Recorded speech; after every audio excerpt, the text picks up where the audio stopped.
Hello बच्चों। तो चलिए इस प्रश्न को पढ़ते हैं।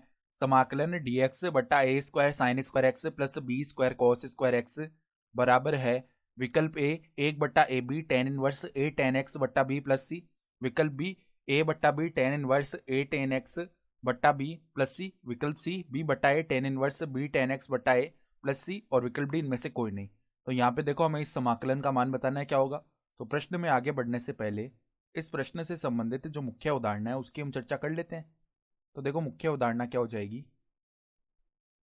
हम देखो समाकलन से संबंधित एक सूत्र जानते हैं कि एक बट्टा में एक्स स्क्वायर प्लस में ए स्क्वायर अगर ये लिखा हुआ है और इसका समाकलन हम एक्स के सापेक्ष कर रहे हैं तो वो क्या होता है एक बट्टा ए टेन इनवर्स एक्स बट्टा ए प्लस में समाकलन का अचर सी आ जाता है। ये होता है सूत्र।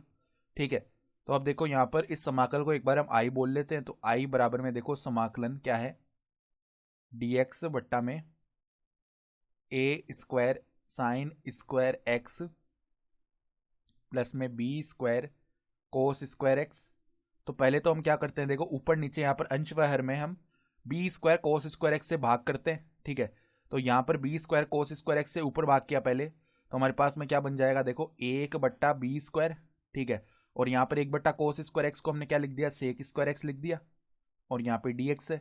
ठीक है। फिर देखो यहाँ पर a square sine square x बट्टा में b square cos square x करेंगे तो ये क्या बन जाएगा, ए स्क्वायर बट्टा में बी स्क्वायर और साइन स्क्वायर एक्स बट्टा कोस स्क्वायर एक्स हो गया टेन स्क्वायर एक्स।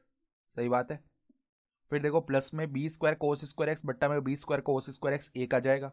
ठीक है। तो अब देखो यहाँ पर इस पद को हम कैसे लिख सकते हैं, आई बराबर में समाकलन में यहाँ पर देखो अब हम क्या लिख सकते हैं, एक बट्टा बी स्क्वायर तो बाहर आ जाएगा ना समाकलन के, तो एक बट्टा बी स्क्वायर को तो बाहर ले लिया।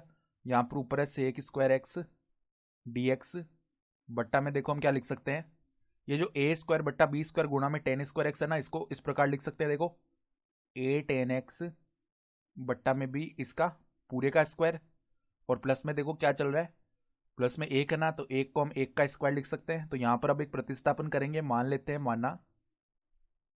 माना ए टेन एक्स बट्टा में बी, इसको हमने एक बार टी बोल दिया। तो अब दोनों तरफ हम एक्स के सापेक्ष अवकलन करेंगे। तो ए बट्टा बी तो बाहर होगा, टेन एक्स का अवकलन सेक स्क्वायर एक्स और यहाँ पे देखो डी टी बट्टा में डी एक्स आ जाएगा। तो अब इस डी एक्स को अब इस तरफ लाएंगे, यानी sec square x d x का मान अगर ज्ञात करें ना, तो sec square x d x का मान देखो किसके बराबर आएगा, बी डी टी अपॉन में ए, ये आ जाएगा मान। तो ये मान हम उठा के रख लेते हैं, आई बराबर में देखो एक बट्टा बी स्क्वायर है और यहाँ पे देखो sec square x d x का मान रख लेते हैं, तो बी डी टी बट्टा में आएगा, तो बी बट्टा ए को तो हमने बाहर कर दिया। ठीक है।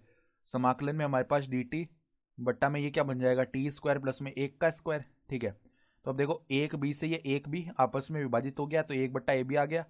फिर यहाँ पे देखो सूत्र लगा देते हैं, तो एक बट्टा में पहले ए आता है तो ए का मान एक है, फिर टेन इनवर्स टी बट्टा एक बन जाएगा, प्लस में समाकलन का अचर आ जाएगा सी। तो ये क्या बन गया, देखो एक बट्टा ए बी।